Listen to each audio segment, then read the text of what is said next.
Shalom semuanya, luar biasa ya. Saya kalau melihat Pastor Yosua dengan semua dari BMC ya, betul ya Pastor ya. Ini semangat luar biasa. Tadi juga buat Pastor William sama juga sama tadi istri ya, itu juga luar biasa. Terus udah gitu juga di sini ada siapa? Ada Marcel, halo, ada Pak Wandi, ada juga Pak Dani, ada Ibu Julin, ada Ibu Sitanggang, ada orang Batak di sini.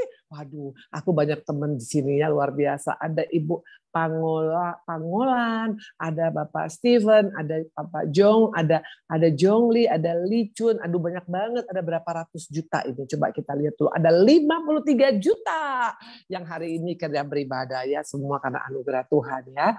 Sister, brother semuanya, terima kasih Pastor Yos yang sudah mempercayakan saya untuk bisa menyampaikan firman hari ini ya.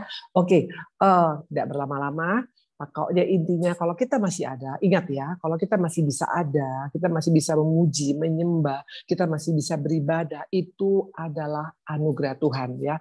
Kita nggak pernah tahu ya, we never know ya, dengan kondisi sekarang ini semuanya tidak ada kepastian. Tapi dalam Tuhan selalu ada kepastian, ada sukacita, ada damai sejahtera. Amin. Oke, siap dengan firman Tuhan? Oke ya, yuk kita akan sekarang kita belajar sama-sama. Nah, ini menurut kita, sister brother, ya, menurut kita kapan pertama kali Tuhan mulai agak tidak nyaman, ya, alias seperti kayaknya ini ada something yang nggak pas gitu loh. Menurut kita kapan? Mungkin kita bilang, wah waktu Adam dan Hawa jatuh ke dalam dosa, Bu Indri. Bla bla bla bla bla bla. Betul. Tapi ini yang pertama kali Tuhan gak nyaman tuh kapan? Di Kejadian 2 ayat 18. Kita akan lihat ya. Supaya di tempat ini akan dibuka new paradigma kita ya. Karena banyak kali iblis tuh suka melencengkan kita punya cara pikir. Hari ini Tuhan mau luruskan cara pikir kita. Kejadian 2 ayat 18. Demikian firman Tuhan ya. Tuhan Allah berfirman, tidak baik kalau manusia itu seorang diri saja. Aku akan menjadikan penolong baginya yang sepadan dengan dia. Ya, kalau dalam bahasa aslinya bukan seorang diri, tapi dikatakan it is not good the man should be alone. Ya, artinya kesepian itu bukan rencana Tuhan. Tuhan nggak mau kita menjadi manusia yang kesepian dan it is not good katanya. Nah, artinya Tuhan merasa nggak pas ya kalau misalnya sekarang seorang pria, seorang wanita ya tidak mempunyai pasangan, bahkan juga tidak punya keluarga ya. Makanya dia bilang tidak baik ya.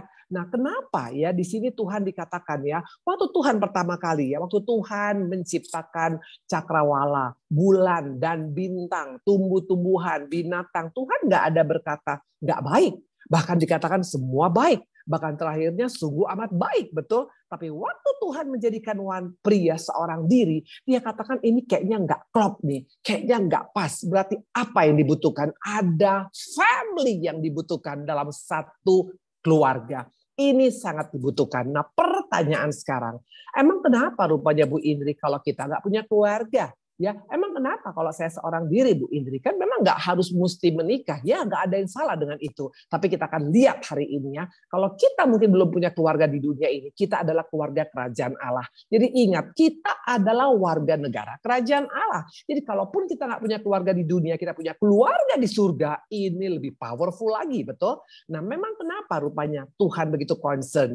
Karena Tuhan punya visi yang jelas bagi manusia. Waktu Tuhan menjadikan monyet, kucing, nggak ada visi Tuhan buat mereka. Tapi waktu Tuhan menjadikan manusia, ada visi yang jelas. Kejadian 1 ayat 26. Yuk kita lihat apa sih visi Tuhan bagi setiap kita. Maka jangan pernah engkau berkata, saya itu nggak ada apa-apanya, saya itu nggak bisa bikin apa-apa. Halo, engkau dan Tuhan waktu kita diciptakan, perhatikan Tuhan punya visi yang jelas. Kejadian 1 ayat 26, berfirmanlah Allah, baiklah kita menjadikan manusia menurut gambar dan rupa kita, supaya mereka berkuasa atas ikan-ikan di laut, burung-burung di udara, atas segala ternak dan atas segala seluruh bumi, atas segala binatang melata yang merayap di bumi. Wow, wow, luar biasa ya. Waktu Tuhan menjadikan kita, dikatakan Tuhan punya visi yang jelas. Maka di sini sister brother, bukan hanya gereja yang punya visi ya. Tuhan menjadikan kita pun ada visinya. Makanya kalau engkau sadar visi Tuhan itu spesial bagi setiap kita, engkau tidak akan jadi pribadi yang biasa-biasa ya. Karena Tuhan katakan Tuhan mau menjadikan kita segambar dengan Dia. Wow, segambar dengan Dia bukan berarti kita pakai jenggot, bukan berarti kita pakai jubah putih saja. No, segambar dengan Tuhan ini bicara dengan segambar dengan karakter Yesus ya. Nah, untuk pembentukan karakter bagaimana caranya? Apakah abrakadabra? Simsalabim? No ya. Untuk kita bisa mempunyai karakter seperti Yesus ya, dikatakan itu melalui apa? Melalui sesama manusia, melalui pasangan kita, melalui keluarga yang Tuhan berikan di dunia ini ya.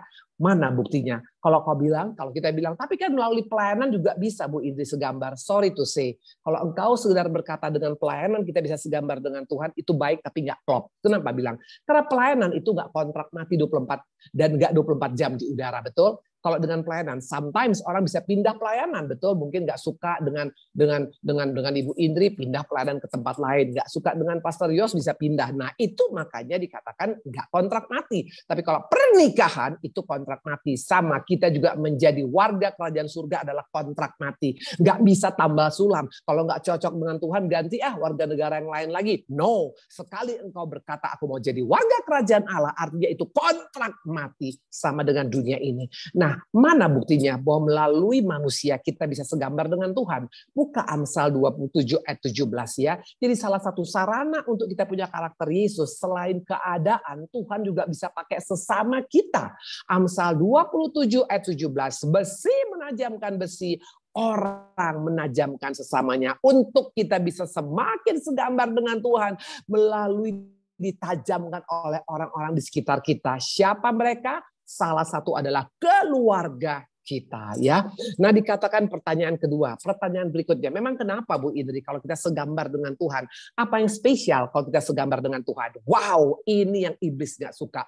Kita punya kuasa, kita punya otoritas untuk menaklukkan segala hal. Udara, darat, dan laut. Ini bicara tentang sakit penyakit, masalah ekonomi yang goncang, kegagalan, termasuk masalah pandemi ini pun kita punya otoritas untuk bisa mengatasi pandemi.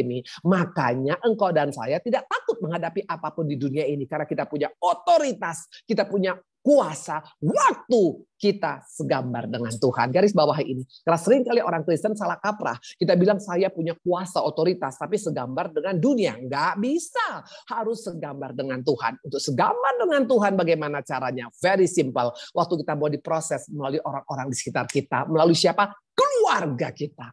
Maka di tempat ini please ya, waktu engkau menyanyiakan keluarga yang ada di dunia, yakin kita bisa berikan terbaik bagi keluarga di surga? Tidak mungkin, karena semua test case-nya itu ada di dunia ini. Nah yang kedua, menurut kita, pertama kali Yesus mendemonstrasikan kuasanya di mana? Apakah di gereja besar di New York saja? Apakah di tempat-tempat yang kelihatan sangat wah saja? No. Pertama kali Yesus demonstrasikan kuasanya dalam satu pernikahan di kota kecil yang namanya Kana.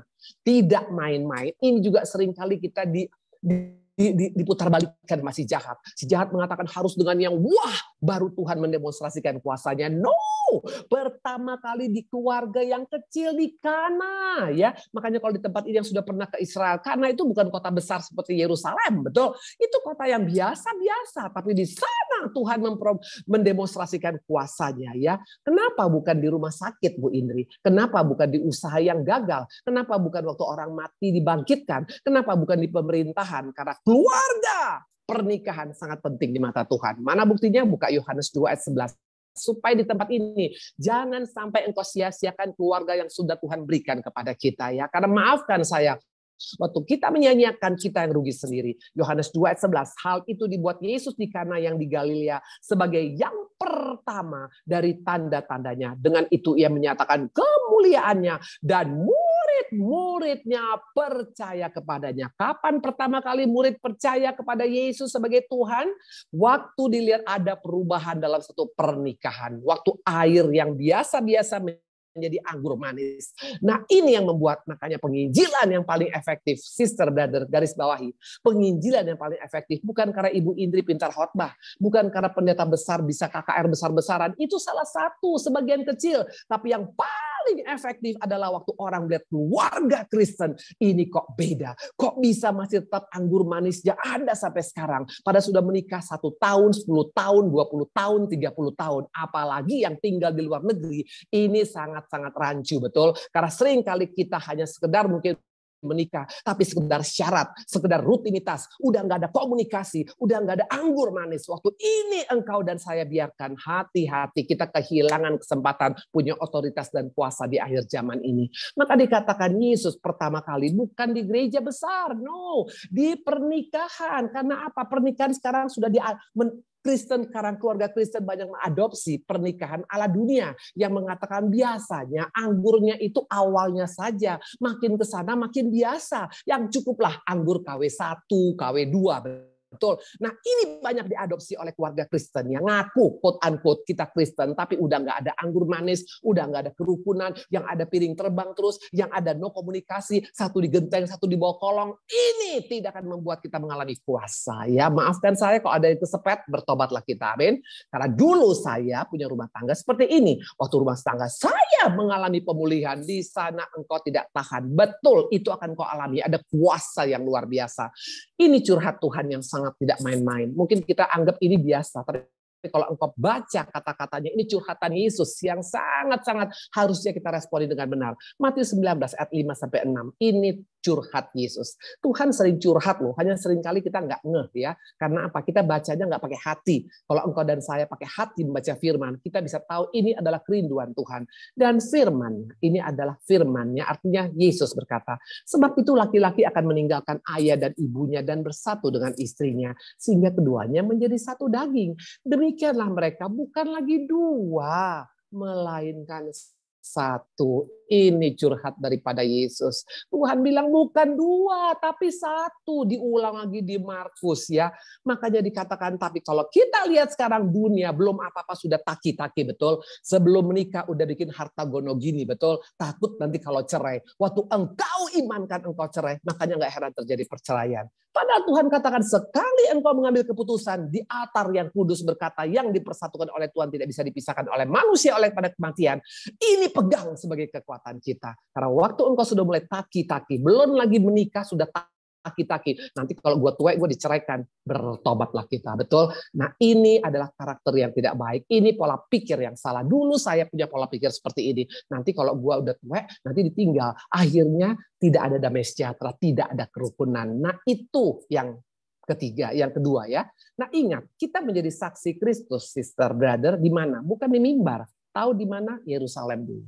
Waktu engkau menjadi saksi Kristus di Yerusalem, baru bisa ke Yudea. Yudea bicara tentang apa? Mulai lingkungan yang di luar daripada keluarga kita. Baru ke Samaria, ini bicara tentang lingkungan non-Kristen, baru sampai ke ujung bumi. Jangan dirubah urutannya. Karena firman Tuhan itu walaupun kata-katanya cuma satu kalimat, tapi firman Yesus itu luar biasa. Dia katakan engkau menjadi saksiku di Yerusalem, Yudea, Samaria, sampai ujung bumi. Bukan kebalikannya. Di akhir zaman ini orang lebih bangga dengan di luar dia hebat, tapi di rumah tangga tidak menjadi berkat. No, itu nol kuasa. Ya, maafkan saya kalau agak keras ya. Paling nggak diundang lagi sama Pastor Yos, nggak apa-apa ya.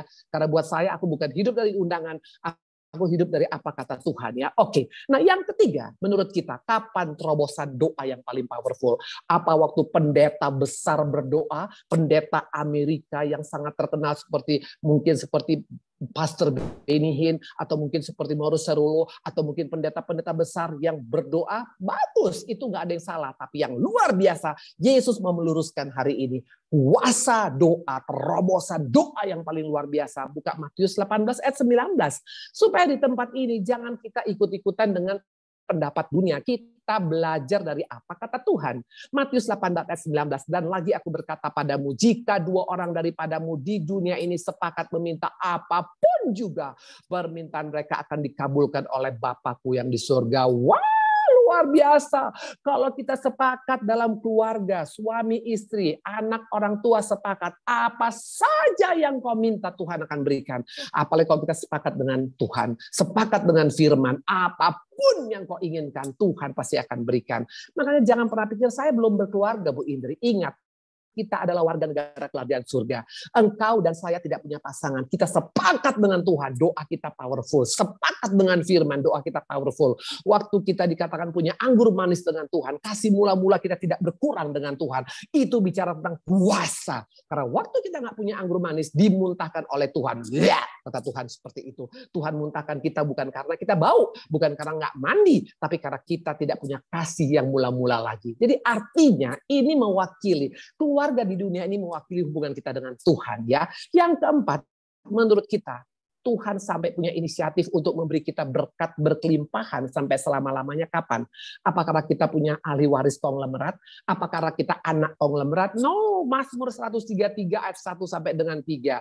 Di mana Tuhan memberikan berkat sampai selama-lamanya? Nyanyian ziarah Daud, sungguh alangkah baik dan indahnya apabila saudara-saudara diam bersama dengan rukun. Seperti minyak yang baik ke atas kepala meleleh ke janggut, yang meleleh ke janggut Harun dan ke leher jubahnya. Seperti embun gunung Hermon yang turun ke atas gunung Sion, sebab kesanalah Tuhan memerintahkan berkat kehidupan selama-lamanya. Kalau kita cari berkat kerja, paling sampai umur berapa, brother sister? Paling umur 55 kalau di pemerintahan, betul ya. Kalau jadi di pemerintahan ya, dimanapun ada batasan kita. Kerja di bank ada batasan.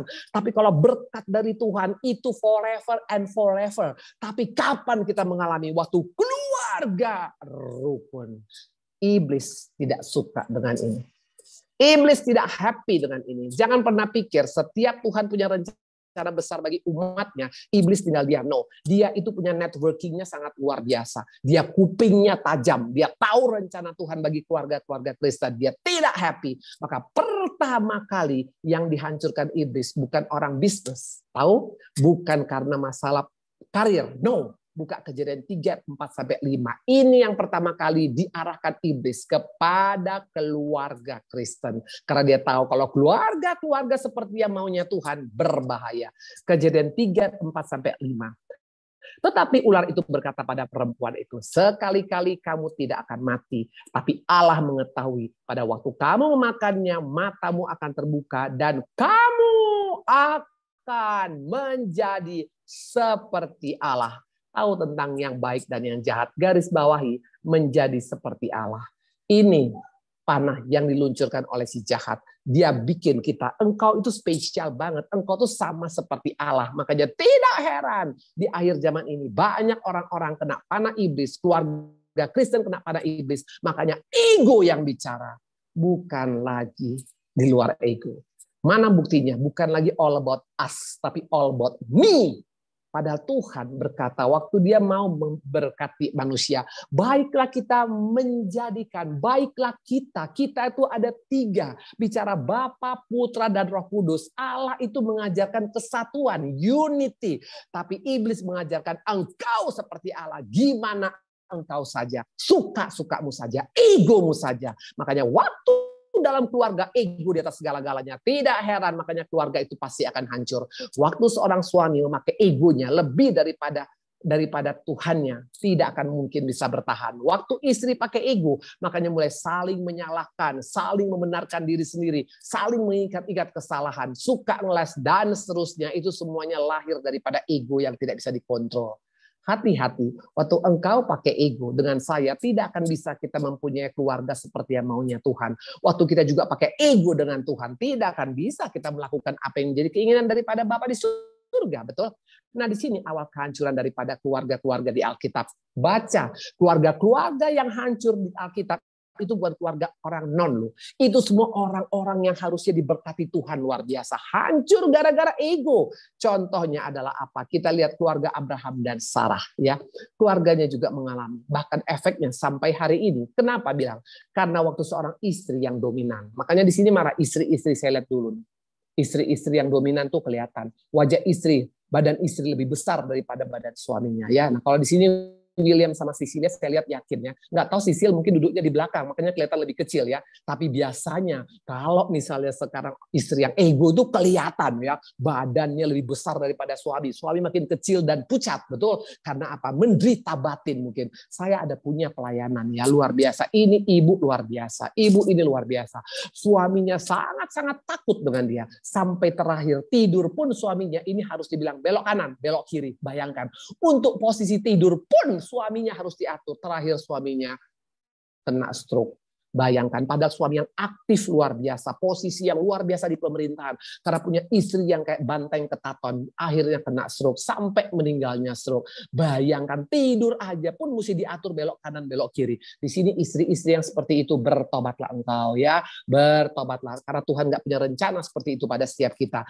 Nah, dikatakan kehancuran daripada keluarga Ishak dan Ribka. Karena apa? Karena membeda-bedakan anak, betul? Hati-hati di tempat ini. Kalau engkau beda-bedakan anak pertama karena ganteng kayak papa, anak kedua karena kurang ganteng ya kayak tetangga. Waktu engkau membeda-bedakan, engkau sudah membuat akar pahit bagi keluarga. Dulu saya jatuh di sini. Saya beda-bedakan anak saya. Anak saya nomor 1 mirip saya, makanya dekat sekali dengan saya.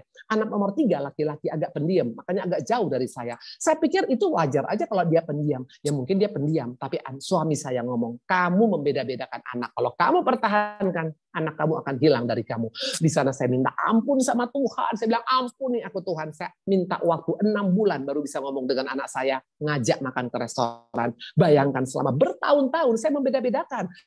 Ini kayak mama, ini enggak. Ini banyak ngomong, orangnya lincah, ini enggak. Selalu saya beda-bedakan. Akibatnya anak saya kepahitan. Waktu anak saya bisa pemulihan hati, tahu apa yang terjadi?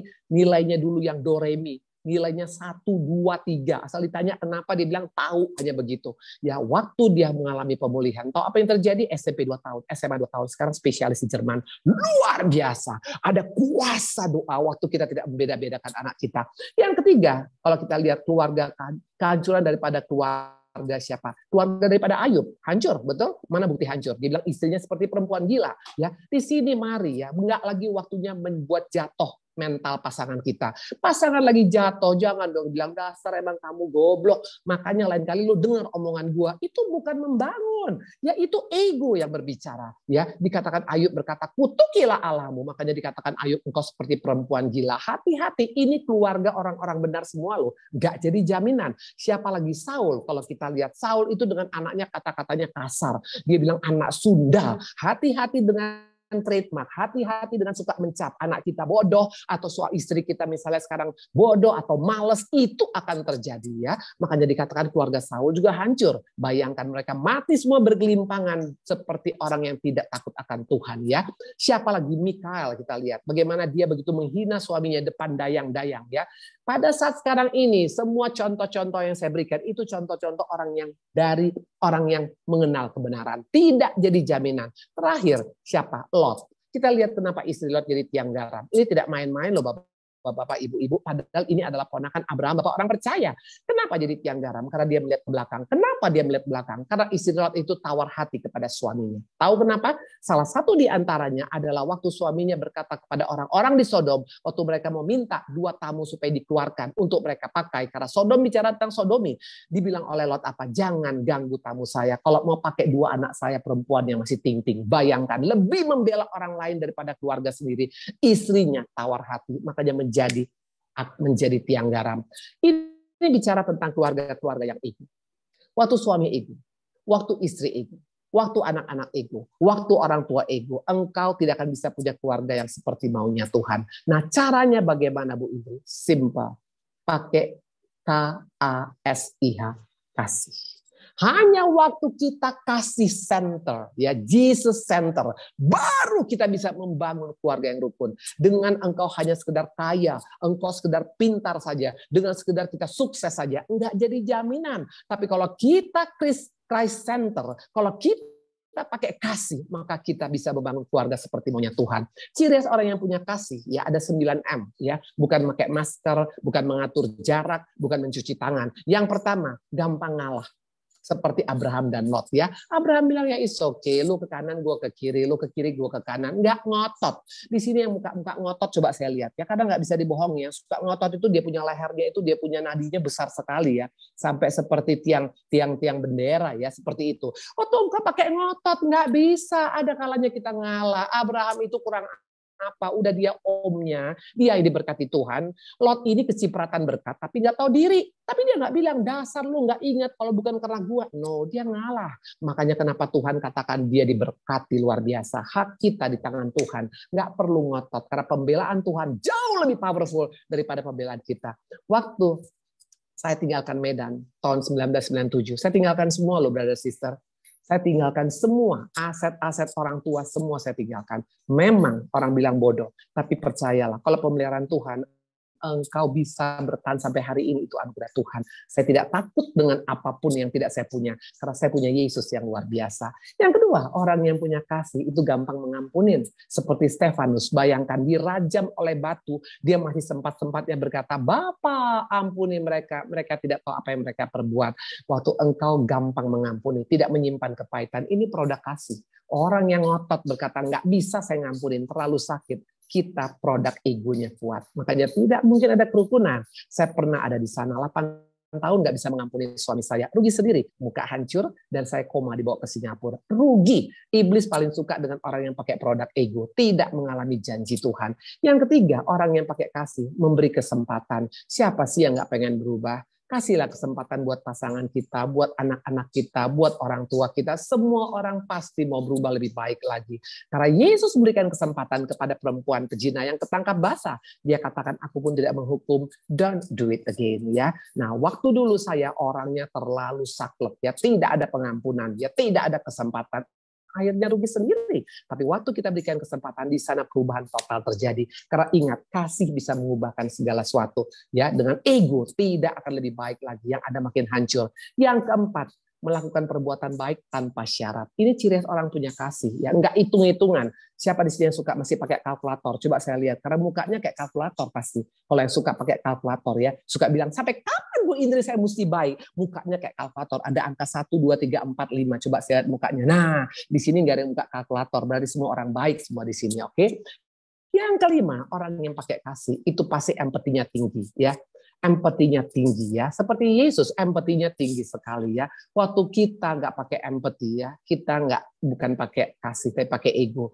Orang yang punya kasih yang keenam adalah mau berbagi ya. Apa yang kita bagikan? Kita bagikan kekuatan pada pasangan kita, bagikan kekuatan pada anak-anak kita. Kamu pasti bisa. It's okay. Mungkin pernah gagal, coba lagi yuk kita bisa. Dia berbagi ya, mau berbagi. Melalui doa juga kita berbagi ya. Kita mulai mendoakan orang-orang lain. Jangan hanya berdoa untuk diri sendiri. Tuhan, tolong Tuhan supaya pandemi ini, supaya usaha saya maju. Tolong dong doakan usaha teman-teman yang gagal juga. Waktu orang punya kasih, enggak all about me lagi.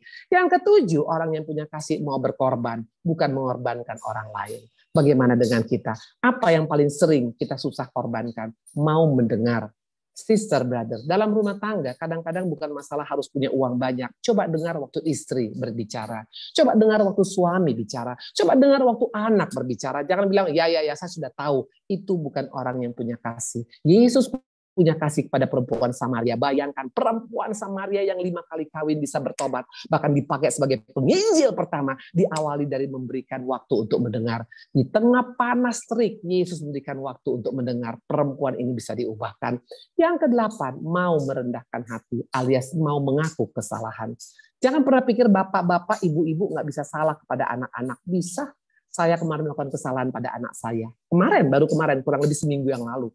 Ya, waktu itu anak saya gara-gara agak berantakan apartemennya. Saya ngomel dari pagi sampai malam. Padahal dia besoknya mau kerja. Itu malam saya pas mau tidur, saya dengar ada suara nangis. Saya kaget. Rupanya dia nangis. Saya mau peluk dia. No, gak usah peluk saya. Katanya, wow, ternyata saya melukai hati dia. Saya berbilang, Tuhan, ampuni aku Tuhan, ampuni aku Tuhan. Pagi-pagi saya bilang, maafkan mama salah.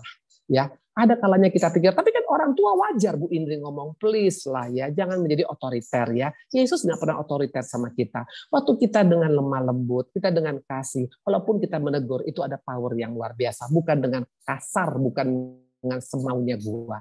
Ya, yang kesembilan, mau menolak kata capek. Waktu engkau masih berkata, capek Bu Indri punya suami seperti ini, capek Bu Indri punya istri seperti ini, capek Bu Indri punya anak seperti ini, capek Bu Indri punya orang tua seperti ini, capek ikut Tuhan Bu Indri. Engkau tidak punya kasih. Orang yang punya kasih berkata, aku mau Tuhan. Hari ini pesan Tuhan pada setiap kita, ternyata pintu berkat yang paling terutama itu bukan cari uang di luar sana. Check our family. Karena waktu keluarga kita seperti maunya Tuhan, dikatakan ada terobosan doa, ada berkat dicurahkan sampai selama-lamanya, menjadi penginjilan yang paling efektif, dan kita segambar dengan Tuhan, punya kuasa. Di akhir zaman ini, engkau tanpa kuasa tidak akan bisa bertahan, tapi dengan kuasa Allah, kita bisa menghadapi segala sesuatu. Tuhan memberkati.